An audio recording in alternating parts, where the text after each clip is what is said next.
Hi friends, ಇವತ್ತು ಬಿಳಿ ಹೋಳಿಗೆ ಅಂತ ಒಂದು ಹೊಸ ಡಿಶ್ ಮಾಡೋಣ. ಇದು ಪರೋಟೊ ಟೇಸ್ಟು ಕೊಡುತ್ತೆ ನಮಗೆ, ತುಂಬ ಸ್ಮೂತಾಗಿರುತ್ತೆ. ಇದನ್ನು ನಾವು ತರಕಾರಿ ಸಾಗು ಜೊತೆ ತಿನ್ಬೋದು ಅಥವಾ ನಾನ್ ವೆಜ್ ಜೊತೆನೂ ತಿನ್ಬೋದು. ತುಂಬ ಸ್ಮೂತಾಗಿರುತ್ತೆ. ವಯಸ್ಸಾದವ್ರು ಕೂಡ ಇದನ್ನು ಆರಾಮಾಗಿ ತಿನ್ಬೋದು. ಸೊ ಅದು ಹೇಗೆ ಮಾಡೋದು ಅಂತ ನೋಡೋಣ. ಮೊದಲು ಒಂದೆರಡು ಬೌಲಷ್ಟು ಮೈದಾ ಹಿಟ್ಟು ಹಾಕ್ಕೊಂಡಿದ್ದೀನಿ.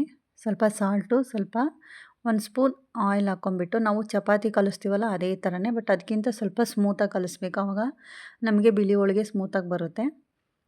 ಅದೇ ಥರನೇ ಚಪಾತಿ ಹಿಟ್ಟಿನ ಥರನೇ ಕಲಿಸ್ಕೊಳ್ಳೋದಷ್ಟೇ. ಫಸ್ಟು ಕಲಸಿ ಎತ್ತಿಡಬೇಕು ಇದನ್ನು ಒಂದು ಅರ್ಧ ಗಂಟೆ ಮುಂಚೆನೇ. ಫಸ್ಟು ಮೈದಾ ಹಿಟ್ಟನ್ನು ಕಲಸಿಟ್ರೆ ನಮಗೆ ಹೋಳಿಗೆ ಸ್ಮೂತಾಗಿ ಬರುತ್ತೆ. ಇಷ್ಟೇ ಸ್ವಲ್ಪ ಸ್ವಲ್ಪನೇ ಹಾಕ್ಕೊಂಡು ನೀಟಾಗಿ ಅದನ್ನು ಸ್ಮೂತಾಗಿ ಕಲಸಿಟ್ಕೊಬೇಕು. ಚಪಾತಿಗಿಂತ ಸ್ವಲ್ಪ ಕಡಿಮೆಯಲ್ಲಿ ಸ್ಮೂತಲ್ಲಿ ಕಲಸಿಟ್ಕೊಬೇಕು. ಅದಾದಮೇಲೆ ಒಂದು ಪಾತ್ರೆಯಲ್ಲಿ 1.5 ಗ್ಲಾಸ್ ನೀರು ಹಾಕ್ತಾಯಿದ್ದೀನಿ. ನಾವು ಹೋಳಿಗೆ ಅಂದರೆ ಅದರೊಳಗಡೆ ಒಂದು ಹೂರ್ಣ ಹಾಕ್ತೀವಲ್ಲ, ಅದನ್ನು ಮಾಡ್ಕೊತಾ ಇರೋದು ಇವಾಗ. ಇದನ್ನು ಅಕ್ಕಿ ಹಿಟ್ಟಲ್ಲಿ ಮಾಡ್ಕೊತಾ ಇದ್ದೀನಿ.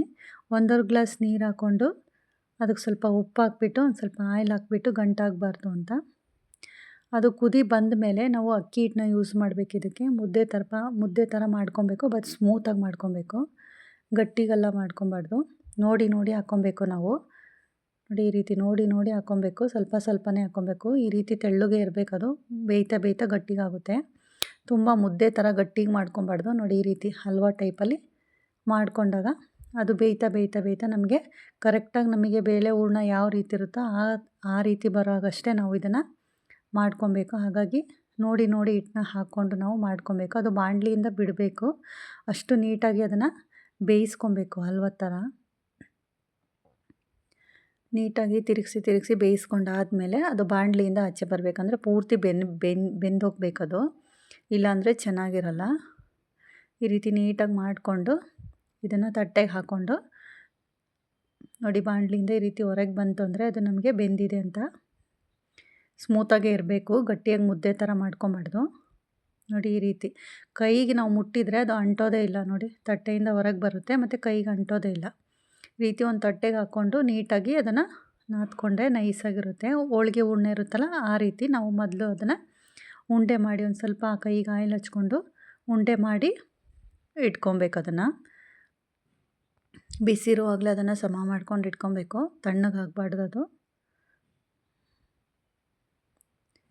ಈ ರೀತಿ ಎಲ್ಲ ಉಂಡೆನೂ ಮಾಡಿಟ್ಕೊಬೇಕು. ನಾನು ಮಾಡಿರೋದ್ರಲ್ಲಿ ಒಂದು 8 ಹೋಳಿಗೆ ಆಗುತ್ತೆ.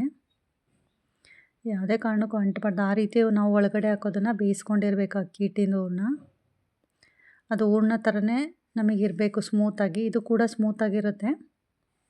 ಚಪಾತಿಗಿಂತ ಸ್ವಲ್ಪ ಸ್ಮೂತಾಗಿ ಕಲಿಸ್ಕೊಬೇಕು. ಫಸ್ಟ್ ಇದನ್ನು ಲಟ್ಟಿಸ್ಕೊಬೇಕು. ಹಿಟ್ಟು ಆದಷ್ಟು ಕಡಿಮೆನೇ ಹಾಕ್ಕೊಬೇಕು, ಜಾಸ್ತಿ ಹಾಕ್ಕೊಂಡು ಲಟ್ಟಿಸ್ಬಾರ್ದು.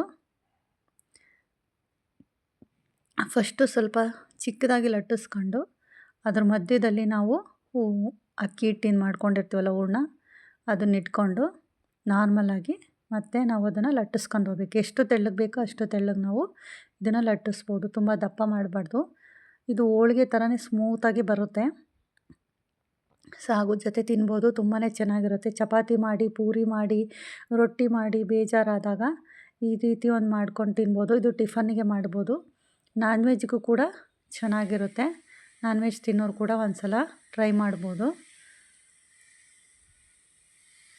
ತೆಳ್ಳಗೆ ಲಟ್ಟಿಸ್ಕೊಂಬಿಟ್ಟು ಅದನ್ನು ನಾರ್ಮಲಾಗಿ ಈಗ ಚಪಾತಿ ಬೇಯಿಸ್ತೀವೋ ಅದೇ ರೀತಿ, ಹೋಳಿಗೆ ಬೇಯಿಸ್ತೀವಲ್ಲ ಅದೇ ರೀತಿ ಆಯಿಲ್ ಹಾಕ್ಬಿಟ್ಟು ಚಪಾತಿ ಹೋಳಿಗೆ ಹೆಂಗೆ ಬೇಯಿಸ್ಕೊತೀವೋ ಹಾಗೇ ಬೇಯಿಸ್ಕೊಂಡ್ರೆ ನಮಗೆ ಬಿಳಿ ಹೋಳಿಗೆ ರೆಡಿ ಆಗುತ್ತೆ. ಉಬ್ಬಿ ಬರುತ್ತೆ, ತುಂಬ ಸ್ಮೂತಾಗಿರುತ್ತೆ. ಈಗ ವಯಸ್ಸಾದವ್ರಿಗೆ ಪರೋಟ ಎಲ್ಲ ತಿನ್ನೋಕ್ಕಾಗಲ್ಲ.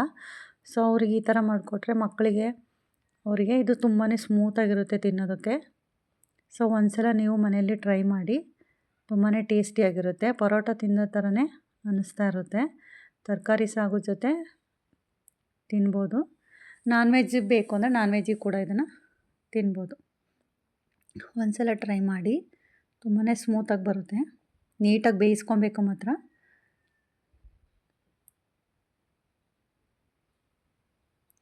ನೋಡಿ, ಬಿಳಿ ಹೋಳಿಗೆ ರೆಡಿ ಆಯಿತು.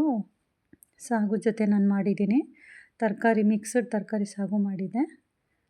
ಸೊ ಅದ್ರ ಜೊತೆ ನಾನು ಬಿಳಿ ಹೋಳಿಗೆನ ಮಾಡಿದ್ದೀನಿ. ಒಂದು ಸಲ ಟ್ರೈ ಮಾಡಿ. Thank you.